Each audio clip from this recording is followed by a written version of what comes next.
Welcome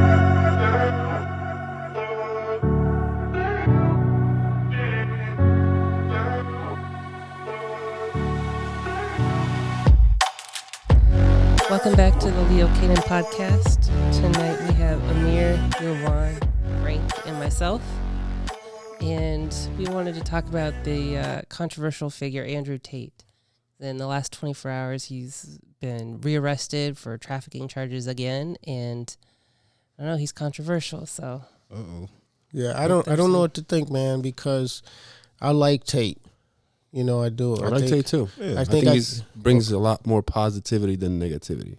Yeah, he do. So it's kind of hard to get a grasp on what he may or may not be doing behind the scenes because of some of the things he said that kind of incriminate himself. Mm-hmm. What were some of the things that he said? So, I mean, you know, there's clips out him making his preference to wanting, you know, younger girlfriends. I'm not going to go into it exactly because I don't have the quotes pulled up, but, you know, I mean, he makes reference to his preferences and stuff, and I think personally it's got something to do with the fact that he is Muslim now. He comes from a Muslim culture. Mm-hmm. And so that's what you want in this culture. The goal is to marry a virgin. Mm-hmm. So, and I think that's more the directive than where he's coming from. But correct me if I'm wrong, but he has already a wife, if not more than one wife, and he has multiple kids that he keeps secret. He doesn't talk about these things because it's not marketable. He wants the men majority that will listen to him, that like him, to think he's a player, that he's all about the cars and the women and, you know, going out, spending money, you know, just, you know, that's what he comes out to. But, you know, in the background, he's got a family, that he's a family man. I think he's just a character playing this role. Yeah, I think that's what it is. He's been married for 10 years. Yeah. There you go. He's been married for 10 years, and his wife is 26.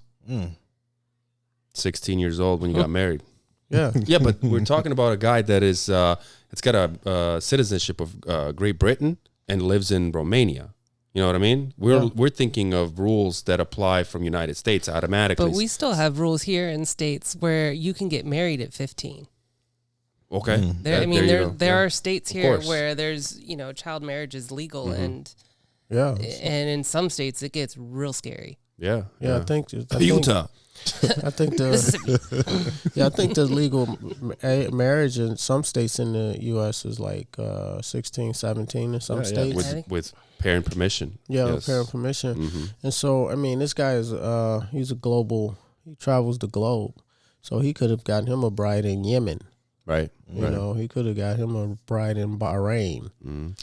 But what we really don't know and what, you know, intrigues me is he's in Romania getting arrested with, obviously, I think, Romanian rules. Right. You know, and we don't know what their rules are, you know. So we're kind of judging, you know, a lot of Americans are talking about this and, you know, we're judging him, you know, but we don't know what the rules are in Romania if you can get married or you can date a 16-year-old, 15-year-old. We don't know. I'm not judging him at all. This is what I'm saying. Mm-hmm. This is what I think. Go ahead. I think there's a power structure that he's pissed off. Mm-hmm. That's what I think is going on. I'll just say I'm willing to give him, you know, more credit on face value that he's not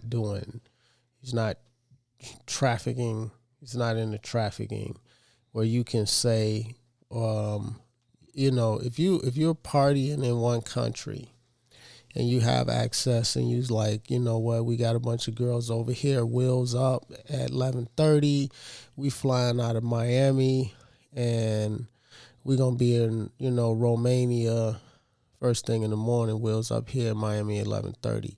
Y'all fill the plane up and hopefully you got somebody checking IDs and everything because you got a bunch of girls getting on the plane. Everybody don't know everybody, but you got to be checking IDs. But somebody get on this plane that is not of the right age, then somebody's going to get in trouble for that. And it doesn't mean that necessarily the guy who's paying for the plane knows that everybody in the entourage and everybody with them, if you got a plane, you can get 12 people on the plane and you check IDs yourself. Well, even like if that's the case, going to a country, like you have to have paperwork in order. Even flying private, you have to have paperwork in order. I don't think they follow these rules. These millionaires and It's billionaires don't give a rat's ass. Well, see, she's thinking about corporate logistics in the corporate world, because she flies a lot of execs and books and flies with executives. That's not always the case, and that's different when you associating with these business. When you land you on the tarmac and you should have somebody that meets the plane there and that's checking IDs for everybody that gets off the plane, whether it's private or not. I done got off a private plane in a foreign country before, and they come right to the plane. You see what I mean? That's not always the case, though. It's much easier to pay somebody off in these situations. You ever heard a story of when Lil Wayne was talking? He went, I forgot the country, but let's just say it's France. He went there for a concert. He cut off his private jet, and they asked him for a passport, and he's like, I don't have one. And, if you don't let me in, I'm getting the fuck out of here. And, he was about to leave, and then his somebody high-end ranked came. He's like, never mind, forget it. I got you. Come over here. Apologize to him and send him a Lamborghini as an apology. Yeah, that was in Dubai. Dubai. Yeah. Okay. Yeah, that happened in Dubai, and it was one of the princes over there. It was one of the Saudi princes over there. He was going over there to play a concert for him. So how many times did Lil Wayne fly around, without a passport? Probably all the time. All the give time. A rat's ass, yeah. If he got caught off at that moment without having a passport, he probably flies a lot without a passport. Yeah, exactly. You see what I mean? So yeah, to your point. But when you traveling like that, when you got cash, you know what I mean? A lot of times when they see those American $100 bills, you know what I mean? Get forgetful. Everybody get real forgetful when you see that those $100 bills come out. Yeah. All right, back to Andrew Tate. Yeah. Well, I think he projects a really misogynistic view, of his views on women, or how he talks about women, whether that's what he actually believes or not. And in the whole Me Too era that we're still seeing, I mean, that's reason enough for a lot of people. Like some of the actors or businessmen that have been canceled have said a whole lot less than he has. And Tate has said. That's what I think the problem is the kind of voice he, in hhis audience, and you can label him as misogynistic. I think that's more the problem than him actually. Because let's think about it like this: if we want to go after human trafficking, we don't have to fucking worry about Andrew Tate.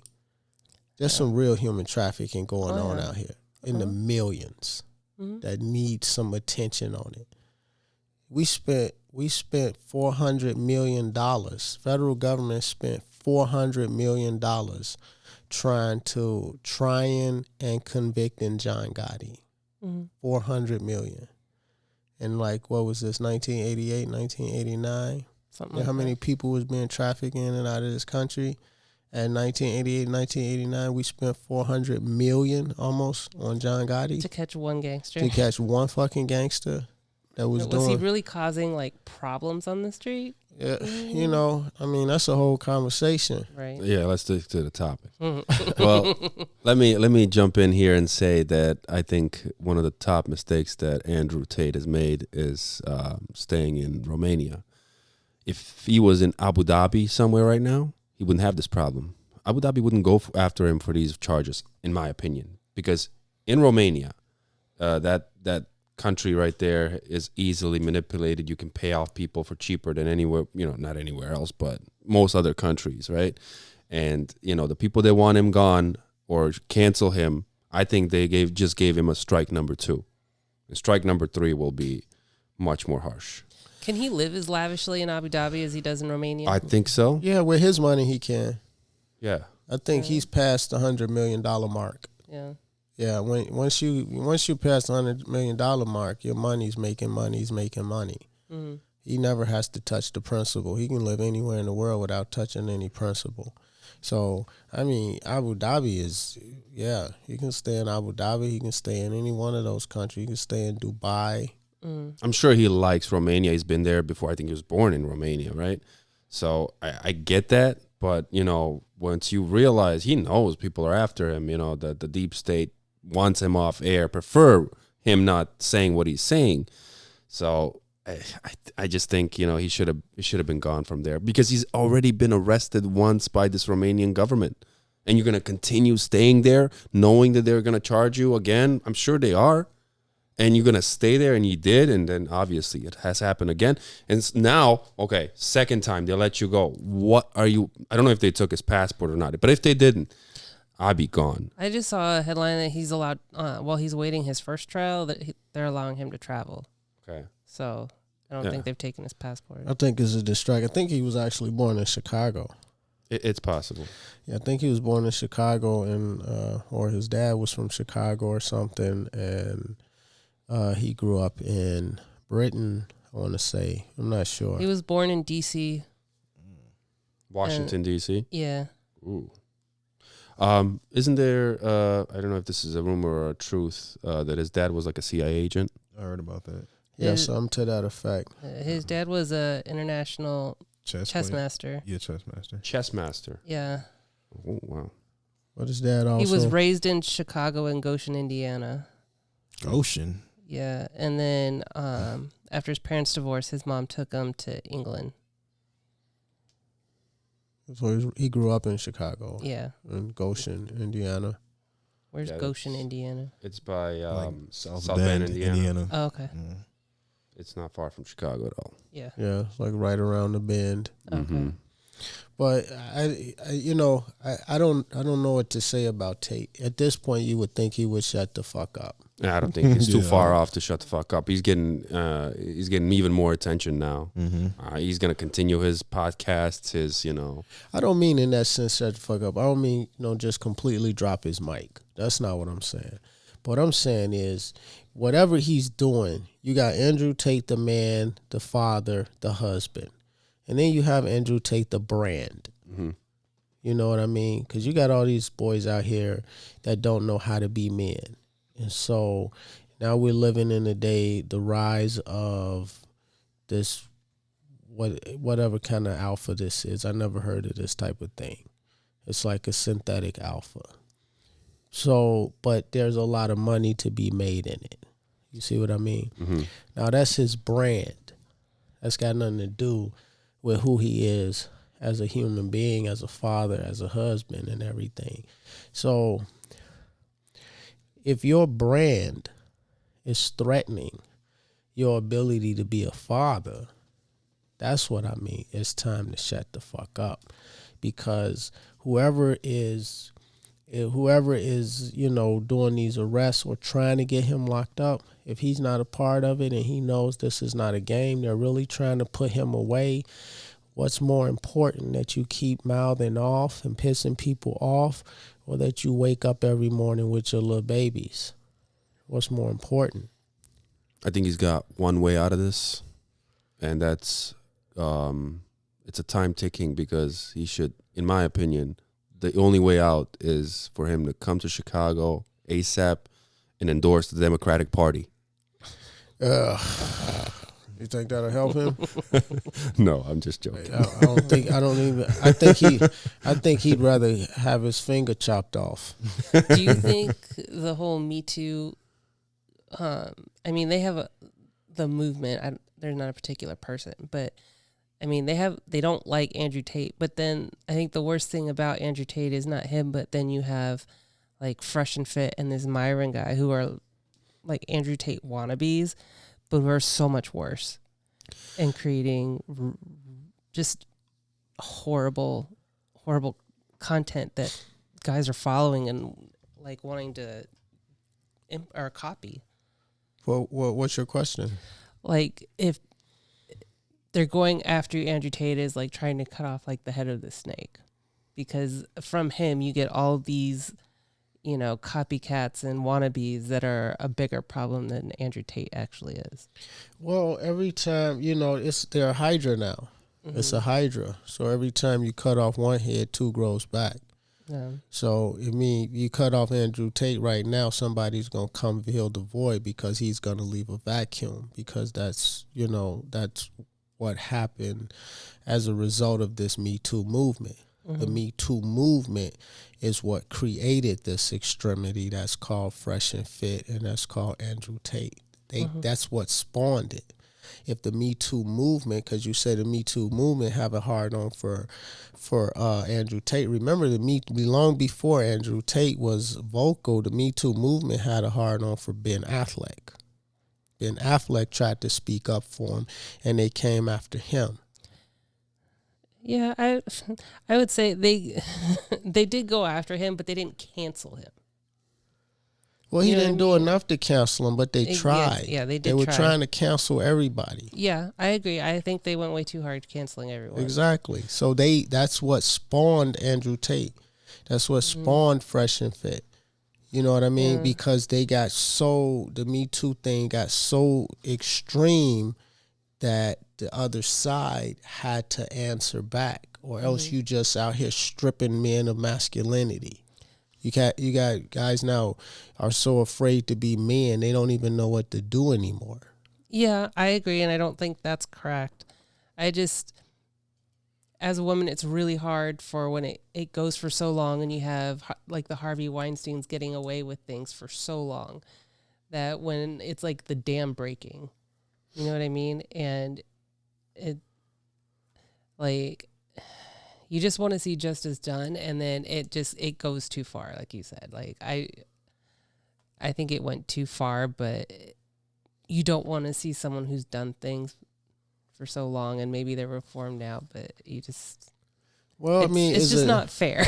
Is a dragnet justice? Can a dragnet be justice? But Yvonne, what do you think is gonna happen with the Andrew Tate? What are you predicting? I think he's if he stays there, and maybe if he doesn't stay there, I don't know the law of the land, but he's definitely gonna go to jail if he doesn't change his act. Now, he knows better than me what he needs to change, but if he stays the course, he's definitely gonna be off the air one way or the other. They don't arrest you twice and just let you go without nothing. It just doesn't happen. These things are strategic. So he's definitely going to jail. Him and his brother.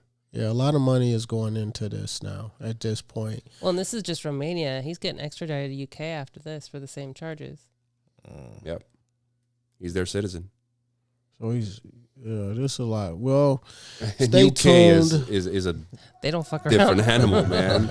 Yeah, stay tuned. We're gonna keep you guys posted on the Andrew Tate dilemma. See what happens and what comes out of this. Tune in to Leo Kanan podcast, and we will keep you up to speed.